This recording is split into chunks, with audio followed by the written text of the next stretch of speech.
Imagine someone offers you a way to the top, a chance to realize the full potential inside of you, to finally conquer the apathy and the depression, the anxiety, the loneliness.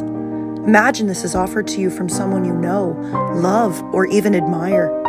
You look around you to find good, successful people, and they want the very best for you, simply because you're you. To build an ethical world together. Do you think you could resist it?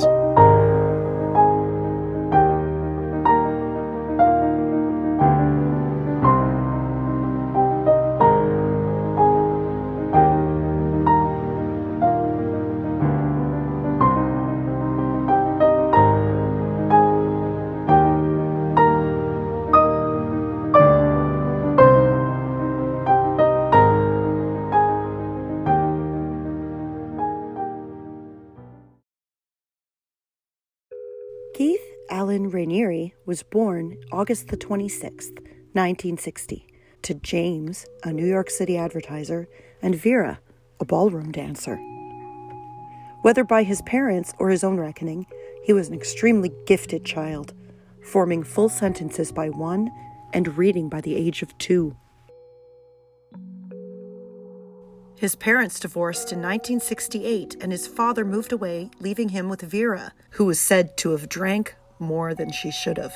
But Keith went to a Waldorf school, and even at the age of 10, a little classmate accidentally shared a secret in front of Keith once, and he twistedly held it over her. "You know I have it like poison over your head," he would say. "Your parents would be so mad if they found out." Sometimes he would even say, "Little bottles, little bottles." In high school, Keith kept practicing these powers of manipulation and observation. The things his parents whispered about him being better than others, genius, superior, were beginning to take root. Keith felt, at 13, he'd reached a higher state of being. He was evolved, enlightened, like a deity, his father would say. He was said to be a piano prodigy, a judo champion, and he idolized the book Second Foundation by Isaac Asimov, as well as Atlas Shrugged by Ayn Rand.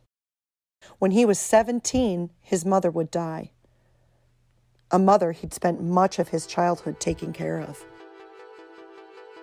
What was also taking root, dozens of girls were calling the house, and Keith was overheard saying things like, "I love you. You are the special one. You are important. You're the only one." And yet, he'd say it to all the girls, clearly lying.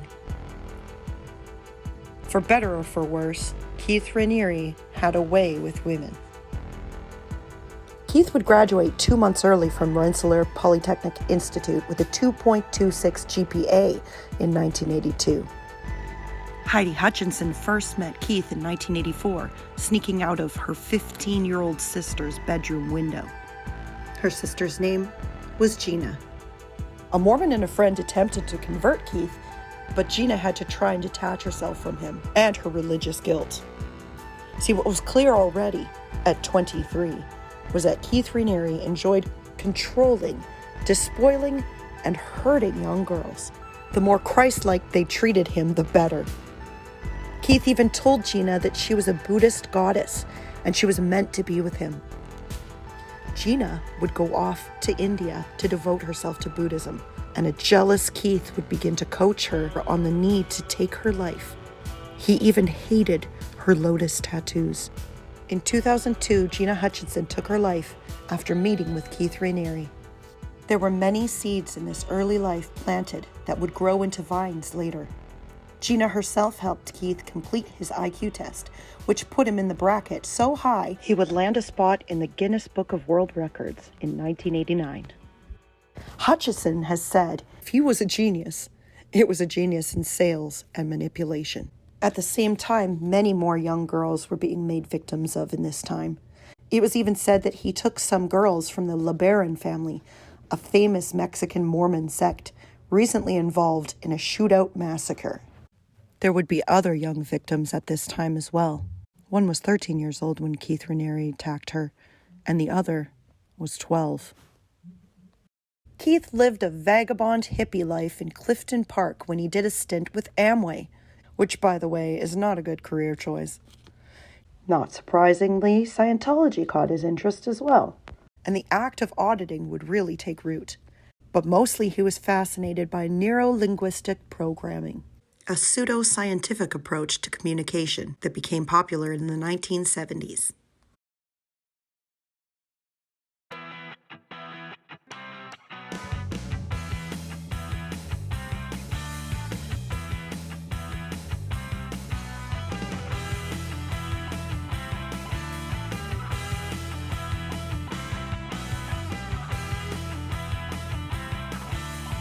When the 90s descended, Keith broke onto the scene with a new company called Consumers Byline, a discount purchasing club. He even appeared in a very awkward ad, starring this guy from Green Acres.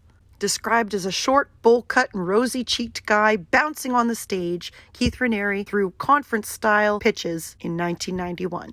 It was at one of these conferences that he met a beautiful brunette named Toni Natali.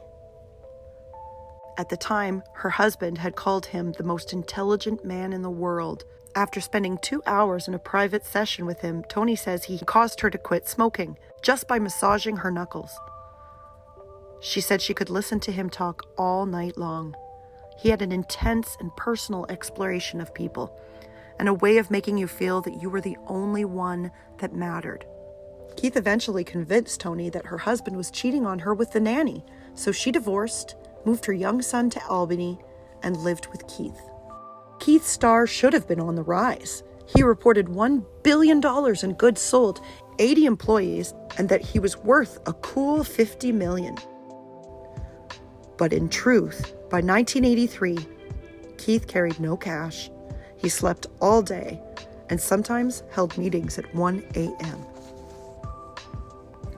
20 different states opened investigations on him, and a lawsuit with the New York Attorney General was filed denouncing Consumers Byline as a pyramid scheme. Keith was a slippery one, settling for a $40,000 fine and only paying $9,000 of it. He and Toni then opened a health food store in the mid-90s and sold vitamins, which are notoriously unregulated. But of course, he got back into neuro-linguistic programming. Toni was speaking to a nurse and a skilled hypnotherapist at the time about her narcissistic boyfriend, Keith.